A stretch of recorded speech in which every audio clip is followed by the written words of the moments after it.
Hi guys, magandang araw. Ngayon, tatalakayin natin kung magkano ang magasto sa feeds mula day old hanggang 5.5 months. Kasama na doon ang magasto natin pagbili ng ducklings at feeds. Makakagasto po tayo ng 480 pesos kada isa.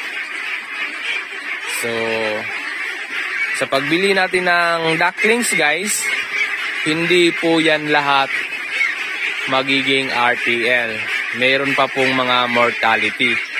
So, ilan nga ba ilang percent ang magiging RTL niyan or mapapalaki natin? Nasa mga 85 to 90% ang magiging layer natin pagdating ng panahon. So, tayo dito, meron tayong record na yung magiging RTL nasa mga 90% sa binili nating ducklings. So, yan po. Ang 480 pesos kada itik, nakasunod po yan sa feeding guide at Pure Feeds. So, kung gusto nating pababain yung cost, yung gasto natin mula ducklings hanggang 5.5 months, magbigay po tayo ng organic. So, yan po ang isang pamamaraan. At advice ko din guys na nasa mga 60% pa din ang ibibigay nating commercial feeds or 50% na commercial feeds yung ating ibibigay. Para naman, hindi talaga late yung development ng kanilang katawan. Kasi kapag naka-full organic po tayo, organic feeds, talagang mabagal yung pag-develop ng kanilang katawan, matagal din mangitlog. Siguro nasa mga 6 months kapag i-organic natin yan.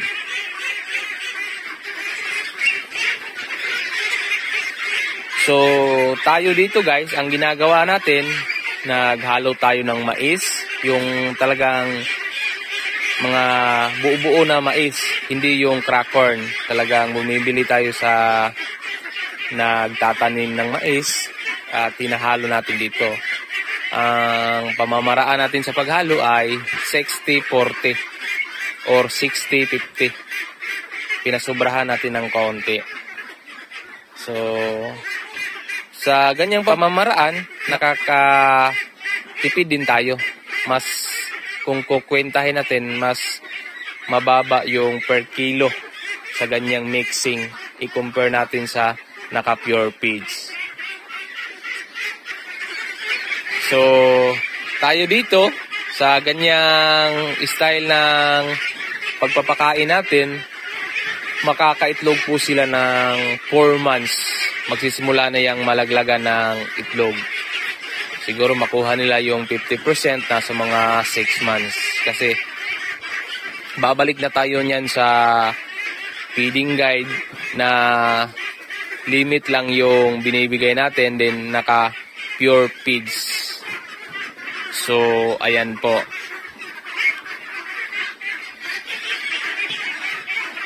Kung i-compare natin guys, na bibili tayo ng RTL sa mga pinapagala na mga RTL, ang presyuhan siguro ngayon ng RTL nasa mga pinakamababa kapag pateros nasa mga 380.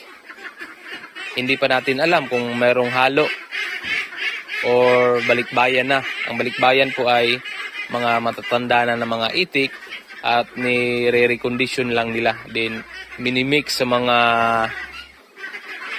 dumalaga. Andito tayo sa ating long and narrow na kulungan. Dito na side guys ay ito yung mga matatanda natin na mga itik. Sila dito ay nasa mga 21 months old, itong mga 4 na box na ito. Sila dito sa 4 na box ay nasa mga 190 heads na female. Kasi dinagdagan natin sila dito ng mga 40 plus galing doon sa hanger type natin na siniselective culling natin. At makakaitlog po sila dito ng mga 110 to 125 egg everyday na mapupulot natin. Dito naman guys ay ito yung mga third batch natin sa taong 2023. Sila dito ay Itik Pinas Ip2 at may halong Pateros kasi galing po ito sa sinusuplayan natin dati ng fresh egg. Dito guys, maiila po yung ating mga itik kasi nga malayo na po siya sa ating kubo. At bihira lang sila makakita ng tao, kaya tuwing pupunta tayo dito or magpapakain ay talagang maiilap po sila. At dito naman guys ay nasa mga 250 heads na female at makakapulot po tayo dito ng mga 190 to 200 egg everyday. So yun lamang guys ang ating update sa ating mga itik dito na side na kulungan. Halos lahat na po yung ating kulungan ay naka per box na.